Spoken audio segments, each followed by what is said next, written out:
কেমন আছো তোমরা সবাই? আজকে আমি কথা বলবো মেডিকেল ভর্তি পরীক্ষা সাইকোলজি নিয়ে। আজ বাদে কাল মেডিকেল ভর্তি পরীক্ষা এবং তোমরা জানো এখানে ফার্স্ট টাইমার সেকেন্ড টাইমার দুইজনই অংশ নেবে। প্রশ্ন হচ্ছে সেকেন্ড টাইমাররা কোন দিক থেকে ফার্স্ট টাইমারদের থেকে এগিয়ে? সেটা কি পড়াশোনা নাকি preparation? Absolutely not.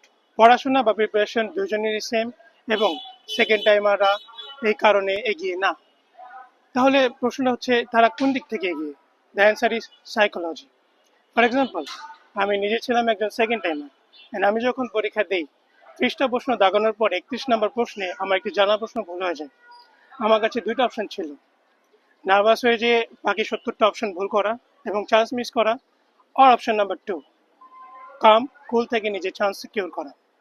I choose the option number 2 এবং আমি জানতাম একটা অপশন ভুলের জন্য কিংবা একটা কোশ্চেন ভুলের জন্য কখনো আমার চান্স মিস হতে পারে না, because I have got 70 options left.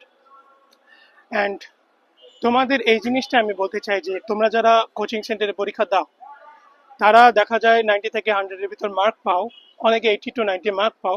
Same প্রশ্নে সেম পরীক্ষায় সেম এনভায়রনমেন্টে মেডিকেল ভর্তি পরীক্ষায় গেলে তোমাদের মার্ক কমে আসবে 60 to 70 or 70 to 80, এবং এটাই হয় because you have no psychology, you have not work on it. তোমাদের এই 2 দিন পড়াশোনার থেকে বেশি নিজেকে কুল রাখা, শান্ত রাখা এবং সাইকোলজির উপর কাজ করা, যেটা তোমাকে চান্স এনে দিবে। That's all.